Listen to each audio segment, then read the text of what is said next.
আপনারা দেখুন এই যে পুরনো চকলেটটা, এটা কিন্তু নষ্ট হয়ে গেছে, ড্রামটা কেউ ক্ষয় করে ফেলেছে। তো আমি এই জন্য আপনাদের কাছে এই ভিডিওটা নিয়ে চলে এলাম। তো একটা পাইপ কেটে দেখুন আমি একটা বুশ বানিয়ে নিলাম। তো আপনারা বেয়ারিং দিয়ে কিভাবে ব্রেক বানাবেন, তো আমি এই জন্য এই ভিডিওটা নিয়ে চলে এলাম। আপনারা অনেকেই জানেন না। তো দেখুন এই চুরিটাকে আমি প্লেটের সাথে জ্বালা দিচ্ছি। এভাবে আপনারা জ্বালা দিয়ে নেবেন।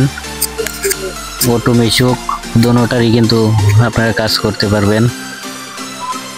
এই সিস্টেমে বেয়ারিং দিয়ে ব্রেক বানাতে পারবেন। আর ব্রেক কিন্তু অনেক সুন্দর হার্ড ব্রেক হবে।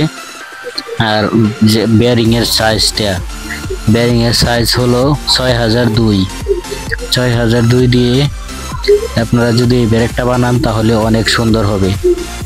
দেখুন জ্বালা দিয়ে নিচ্ছি, আপনারা এইভাবে জ্বালা দিয়ে নেবেন। যে পাইপটা গাইটা জ্বালা দিতেছি, এটা যে প্লেটের ছিদ্রটা আছে, ছিদ্রটার মাঝামাঝি রেখে আপনারা এইভাবে জ্বালা দিবেন,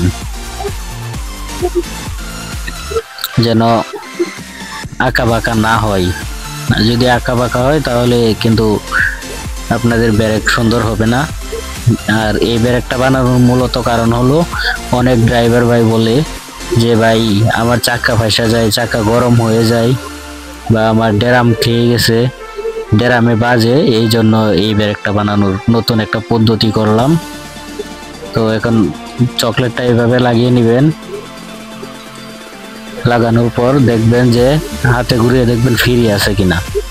যদি ফ্রি থাকে তাহলে অনেক ভালো, আর যদি জাম থাকে তাহলে কিন্তু চাক্কা ফাঁসবে। এটাকে আপনারা সবাই ফ্রি রাখবেন। এইভাবে লকটা লাগিয়ে নেবেন। লকটা লাগানোর পর আপনারা কিন্তু আবার মনে করেন এভাবে হাতে দেখবেন, ঘুরান দিয়ে আমার মতো দেখবেন তো এটা ফ্রি আছে কিনা। যদি ফ্রি থাকে তাহলে আপনারা প্লেটটা অ্যাক্সেলের সাথে লাগিয়ে দিবেন। লাগানোর পর আমরা এখন গাড়িতে লাগিয়ে দিব। তো প্লেটের নাটগুলি আমি লাগাচ্ছি।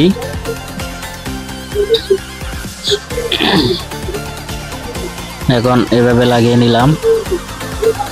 তো ব্রেক শুগুলি আনলাম, এখন লাগাইতেছি। তো ব্রেকে যদি মাল ধরানি লাগে তাহলে মাল ধরে নেবেন। আর এই যে লকটি লাগিয়ে নিলাম।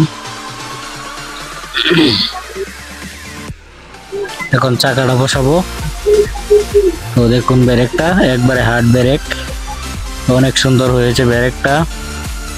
আর ড্রাইভার ভাই তো মনে করেন অনেক খুশি। দেখুন এখন আমরা গাড়িটাকে নিচে নামাবো, আমি রাস্তা চালাবো।